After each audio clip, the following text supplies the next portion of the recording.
नमस्कार दोस्तों, मैं विक्रम सिंह स्वागत करता हूं आपका अपने YouTube चैनल में। राजस्थान के इतिहास के क्रम में हम राजस्थान की प्राचीन सभ्यताओं का अध्ययन कर रहे थे, जिसमें हमने कल राजस्थान की कालीबंगा सभ्यता का विस्तार से अध्ययन किया। इसी क्रम में आज हम आहड़ सभ्यता का अध्ययन करने वाले हैं। आहड़ सभ्यता राजस्थान में, जैसा कि कल हमने चर्चा की थी, राजस्थान में 3 प्रकार की सभ्यता जो धातु के आधार पर डिवाइड या विभाजित की गई है। काशीयुगीन सभ्यता, ताम्रयुगीन सभ्यता और लोहयुगीन सभ्यता। तो आहड़ सभ्यता ताम्रयुगीन सभ्यताओं में से एक सभ्यता है। आहड़ सभ्यता की अगर स्थिति की बात करते हैं तो आहड़ सभ्यता राजस्थान वर्तमान उदयपुर जिले में स्थित है। उदयपुर जिला, राजस्थान के उदयपुर जिले में आहड़ सभ्यता विकसित हुई। सभ्यताएं नदियों के किनारे विकसित होती है और नदियों को लेकर प्रश्न पूछा जाता है। तो उदयपुर जिले में एक नदी है जिसका नाम है आयड़ नदी या बैड़च नदी। आयड़ या बैड़च नदी के किनारे उदयपुर जिले में विकसित हुई आहड़ सभ्यता। खोज, आहड़ सभ्यता की खोज 1952-53 में अक्षय कीर्ति व्यास के द्वारा की गई।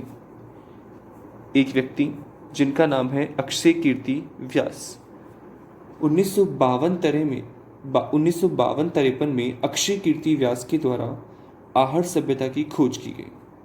खोज के बाद उत्खनन का कार्य प्रारंभ हुआ और उत्खनन में एक व्यक्ति जिनका नाम है रतन चंद्र अग्रवाल, एक व्यक्ति हैं जिनका नाम है HD साकलिया और AK व्यास। रतन चंद्र अग्रवाल, HD साकलिया और AK व्यास के द्वारा आहड़ सभ्यता का उत्खनन का कार्य किया गया। तो 3 व्यक्तियों ने आहड़ सभ्यता का उत्खनन का कार्य किया। खोज की बात आए तो अक्षय कीर्ति व्यास, उत्खनन को लेकर के प्रश्न आता है तो रतन चंद्र अग्रवाल और HD साकलिया प्रमुख 2 व्यक्ति हैं। समय, आहड़ सभ्यता का समय 2000 ईसा पूर्व से लेकर के 1200 ईसा पूर्व तक है, यानी आज से लगभग 4000 वर्ष पुरानी यह सभ्यता है। आहड़ सभ्यता आज से 4000 साल पुरानी है। इसका समय जो निर्धारित किया गया है वो 2000 ईसा पूर्व से लेकर के 1200 ईसा पूर्व तक है। इसके बाद आहड़ सभ्यता के उपनाम को लेकर के बात है।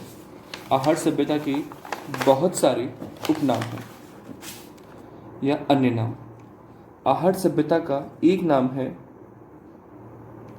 अघाटपुर की सभ्यता। 10वीं से 12वीं शताब्दी के समय इस क्षेत्र को अघाटपुर कहा गया था। उसी आधार पर इसका एक नाम अघाटपुर की सभ्यता है। इसी सभ्यता को धुलकोट की सभ्यता के नाम से भी जाना गया है।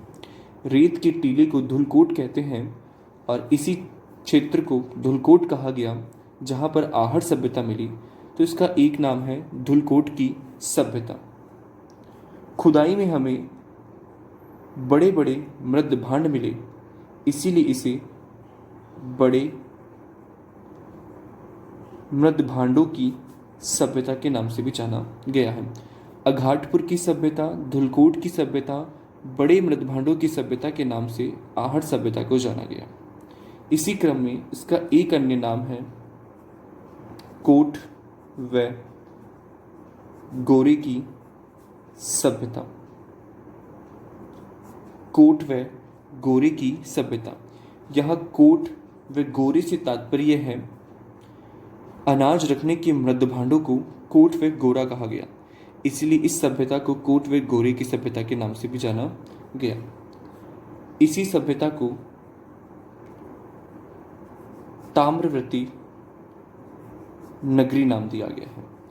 ताम्रवती नगरी। इसी सभ्यता को बनास सभ्यता कहा गया। बनास राजस्थान की प्रमुख नदी है। बनास सभ्यता इसलिए कहा गया क्योंकि यह सभ्यता जिस नदी के किनारे मिली उसका नाम था आयड़। आयड़ या बैड़च।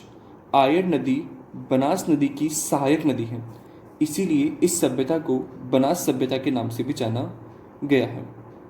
ये आहड़ सभ्यता के कुछ उपनाम हैं इन्हीं नाम से आहड़ सभ्यता को जाना गया है। प्रश्न आ जाए कि कौन धूलकोट की सभ्यता किसे कहते हैं, बड़े मृदभांडों की सभ्यता किसे कहते हैं, तो आपकी आहड़ सभ्यता के लिए उपयुक्त। नेक्स्ट बात करें अपन साक्ष्य, यानी आहड़ सभ्यता की क्या क्या साक्ष्य हैं, यानी खुदाई में हमें क्या क्या चीज प्राप्त हुई। इस सभ्यता को एक नाम दिया गया था ताम्रवती नगरी, जिसका कारण था यहां पाई गई तांबे की खादानें। तो तांबे की खादानें जहां पर तांबे के उपकरण व शस्त्र बनाने का कार्य किया जाता था। ताम्रवती नगरी कहा गया जिसका कारण यहाँ खुदाई में प्राप्त तांबे की खादानें जहाँ उपकरण व शस्त्र बनाने का कार्य किया जाता था। यहीं से हमें 6 चूल्हों के साक्ष्य प्राप्त हुए। 6 चूल्हों के साक्ष्य कहने का तात्पर्य यह है कि यहाँ से किसी मकान के अंदर 6 चूल्हे के साक्ष्य मिले। एक ही मकान में रसोई घर में 6 चूल्हे, जिससे यह अंदाज़ा लगाया जा सकता है कि शायद यह लोग विस्तृत परिवार यानी संयुक्त परिवार प्रथा प्रचलित थी। 6 चूल्हों के साक्ष्य को देखकर के कहा जा सकता है कि यहाँ संयुक्त परिवार प्रथा प्रचलित थी। इसी के बाद इसी क्रम में दीपक व थाली के अवशेष या साक्ष्य जो इनकी धार्मिक भावना की ओर इशारा करते हैं। खुदाई में मिले दीपक और थाली के साक्ष्य इनकी धार्मिक भावना की ओर इशारा करते हैं, वहीं 6 चूल्हों के साक्ष्य संयुक्त परिवार की ओर इशारा करते हैं। इसी क्रम में नेक्स्ट है मिट्टी के बर्तन। नेक्स्ट अनाज रखने के मृदभांड, जिसके आधार पर इसे एक उपनाम मिला था मृदभांडों की सभ्यता, कूट व गोरी की सभ्यता। इसी क्रम में हम कह सकते हैं आहड़ सभ्यता के लोगों को रंगाई छपाई की जानकारी थी। तो हमें कुछ ऐसे साक्ष्य प्राप्त हुए जिससे ये अंदाज़ा लगाया जा सकता है कि इन्हें रंगाई व छपाई की जानकारी थी। आहड़ सभ्यता से हमको बैल की आकृति की टेराकोटा से निर्मित एक मूर्ति प्राप्त हुई। आहड़ सभ्यता से हमको बैल की आकृति की टेराकोटा से निर्मित एक मूर्ति प्राप्त हुई है तथा यूनानी लेख वाली मुद्रा। तो ये कुछ साक्ष्य हैं जो हमें आहड़ की सभ्यता से प्राप्त हुए हैं। इसी क्रम में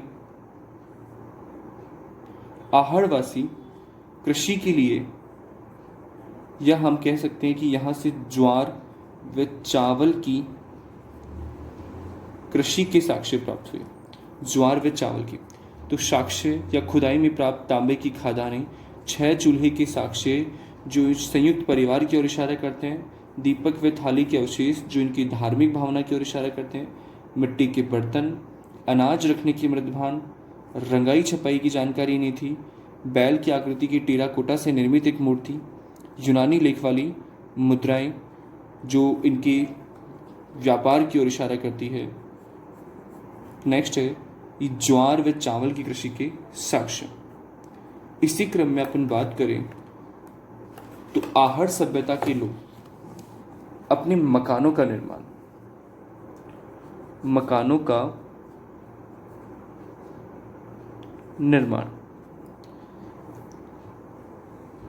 इनके मकानों में 3 प्रकार की चीज़ों का यूज हुआ।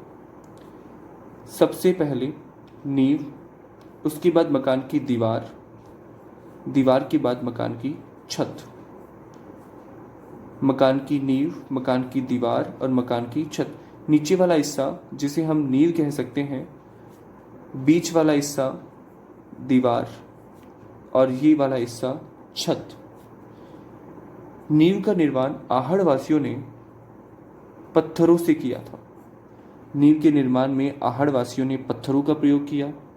दीवार के निर्माण में आहड़ वासियों ने लकड़ी का प्रयोग किया तथा आहड़ वासियों ने छत के निर्माण में घास का प्रयोग किया।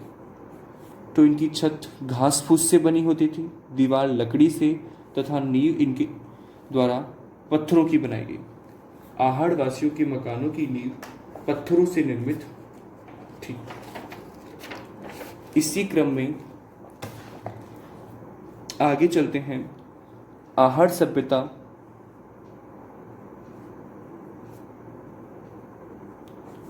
के स्तर।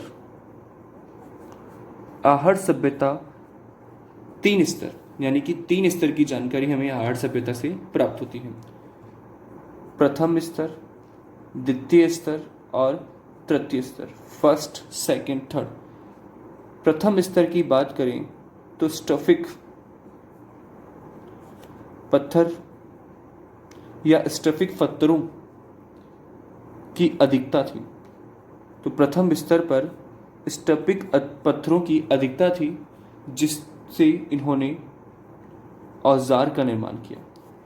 पहले स्तर पर आहड़ वासियों को स्टफिक पत्थर की अधिकता थी, जिससे इन्होंने औजार व उपकरणों का निर्माण किया। द्वितीय स्तर पर कांस्य, तांबा के उपकरणों का निर्माण हुआ। प्रथम स्तर पर पत्थरों का प्रयोग किया, द्वितीय स्तर पर धातुओं का प्रयोग किया, जिसमें कांस्य, तांबा के उपकरणों का निर्माण, और तृतीय स्तर पर कलात्मक रूप से मृद भांड का निर्माण किया। और मृद भांड की सर्वाधिकता पाई गई। तो आहड़ सभ्यता 3 स्तर आहड़ सभ्यता से 3 स्तर प्राप्त हुए हैं। स्टफिक पत्थरों का प्रयोग किया या स्टफिक पत्थरों की अधिकता थी पहले स्तर पर, जिससे इन्होंने औजार उपकरण बनाए। सेकंड स्तर पर धातु आई और कांस्य व तांबे के उपकरण बनाए। और तृतीय स्तर पर मृद भांडों की अधिकता, मृद भांडों का निर्माण किया गया। तो ये थी आहड़ सभ्यता। राजस्थान की प्राचीन सभ्यताओं में कालीबंगा सभ्यता के बाद आहड़ सभ्यता। तो इससे संबंधित जब सभ्यताएं समाप्त हो जाएगी, उसके बाद अपन कुछ इनसे संबंधित प्रश्नों को हल करेंगे, जो पीछे पूछे गए कई एग्जामों से रिलेटेड होंगे और आगे आने वाली एग्जामों के बारे में। अगर आपको कुछ प्रश्न पूछना हो आहड़ सभ्यता या इससे पीछे कुछ लेकर, या आपकी कोई सुझाव हो, तो आप कमेंट बॉक्स में करके बता सकते हैं। नमस्कार।